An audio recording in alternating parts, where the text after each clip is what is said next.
Some of you might be aware there's a very talented YouTube user called Beardy Man. Well, I'm not talking about that one. I'm talking about the one that used to be known as the Modern Mystic, formerly known as the Modern Mystic. Now, he's evidently watched a Gary video that I haven't seen. I haven't watched any Gary videos since he kicked me out of um, Tiny Chat for having a conversation with somebody else on YouTube. It's not the first time he's done that, but it's just like, okay. I think I am familiar with Gary's work at this point. I don't feel like I'm missing out on anything. It's pretty much the same old thing now. So, the Modern Mystic, I'll put a link in the description, made a video, evidently having watched that. Now, he's done this in the past where he did not watch my video. In the past case, he said, well, I didn't watch the video, but here's what I think about it, based on what Gary says.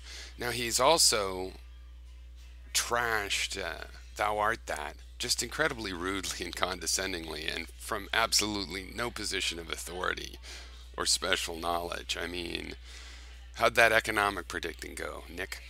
Um, uh, and in the same video, praised Brett Keane and likened himself to Brett Keane, which is like, okay, so I'm not going to stir up a memory of this. I'm going to read my comment, and then if something seems like you need context, I'll mention what I'm replying to, because I wrote it all down in a comment just to get it out once, and then I thought, okay, well, I'll make a video. We'll see. Maybe some of you might have more useful feedback than somebody that thinks they could get secondary information through Gary and actually know what they're saying. He calls me and Matt crazy, and he has some sort of ESP. Um, he also was talking about how smoking marijuana in Matt's case, and I was drinking when he used to be talking to me, and so on and so forth. But replying to things that you have not listened to, as if you know and have some insight. That's pretty fucking crazy. Okay. Anyway, so I said I think it's lunacy to comment on videos you have not watched. Me talking about there being a feeling we have that people call a spiritual feeling had nothing to do with answering why I had kids, which I've answered years ago. It's not a self-glorifying answer either. Because that was one of his things. He's like, he supposes I just came up with this to explain why I had kids. Why'd you have kids? Oh, spirituality. But no. But I get into that in the answer, so I'll just continue with my comment in his video. My answer as to why I had kids, in short, at the time, I had ideas about raising them to be warriors in the fight against depression, war, and the like. Over time, I realized I had had them to try to recreate the childhood environment I thought I would have liked to be raised in. But, in the grand scheme, I attribute certain DNA-driven enthusiasms of youth toward all such motivations, i.e., the DNA just has a million ways to cause the body to say, yeah, whatever, just do it.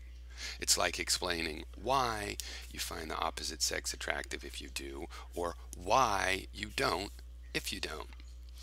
Now, I think drinking deadens this feeling, meaning the feeling of spirituality, the spiritual feeling, which I liken to a feeling like hunger, or the feeling of disgust, or any feeling like it's its own feeling.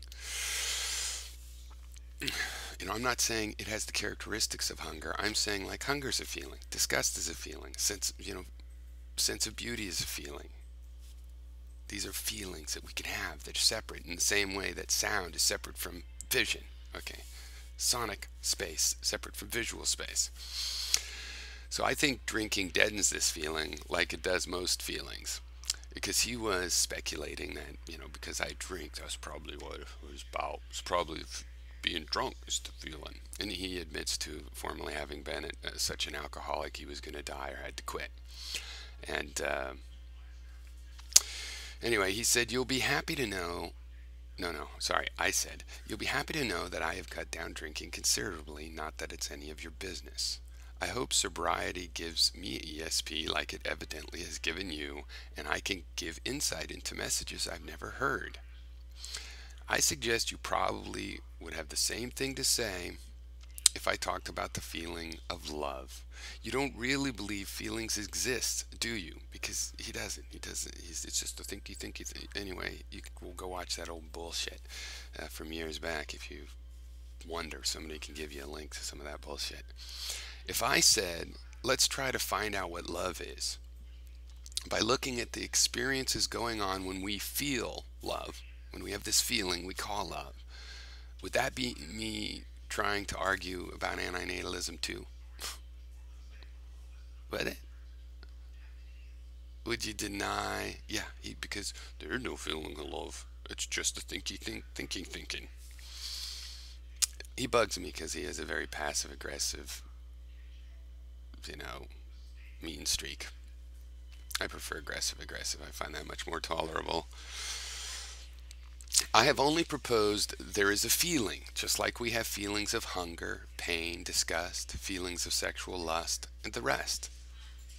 I don't believe in metaphysics or an afterlife, and I've suggested that the feeling is the DNA fucking with their heads. This is usually the case with feelings, especially strong ones. However, I also have said that it's important to understand why.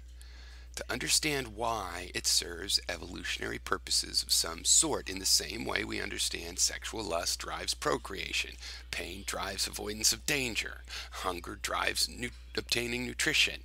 I would like an answer as simple and non-metaphysical as that, as those answers.